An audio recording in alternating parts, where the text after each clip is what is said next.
Très chers élèves, attention, écoutez bien cette chanson, elle vous sera vraiment pratique. Et puis de plus, elle est ludique. En classe de mathématiques, vous apprendrez toutes ces notions.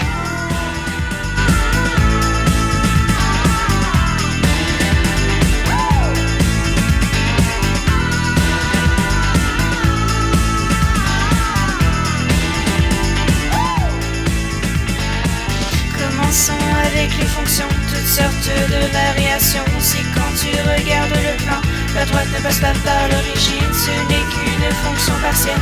Y égale à x plus b, ce n'est rien de bien compliqué. Et pour la fonction quadratique, il y a la forme générale, canonique ou factorisée. Et pour passer d'une forme à l'autre, il y a toutes sortes de techniques, comme la complétion de carrés ou bien la factorisation. Finalement, la partie entière, c'est-à-dire la fonction en escalier de règle y égale b fois x moins h, le tout entre crochet fois. Vous verrez aussi les fonctions directes, inversées, exponentielles, donc il faudra faire attention et bien lire votre manuel.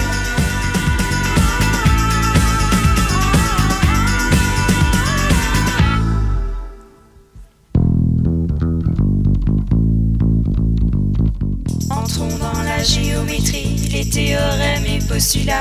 Il y a de quoi rester pantois, mais ce n'est rien de compliqué, il suffit de les étudier.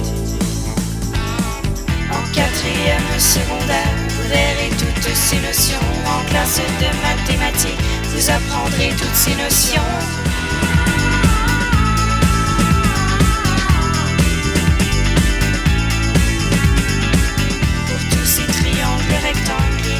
Trigonométrie, si tu cherches la mesure d'un angle, c'est pas compliqué mon ami, utilise le SOHCAHTOA, signe d'opposé sur l'hypoténuse, tan d'opposé sur l'adjacent, ou cos d'adjacent sur l'hypoténuse.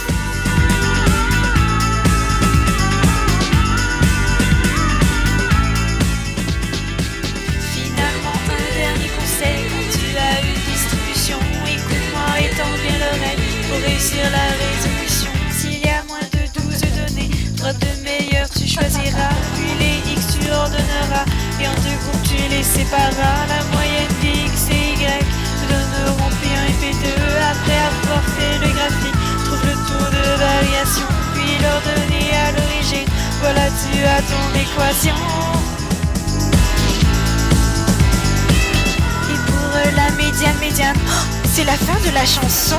Eh bien, de toute façon, en quatrième secondaire, vous verrez toutes ces notions.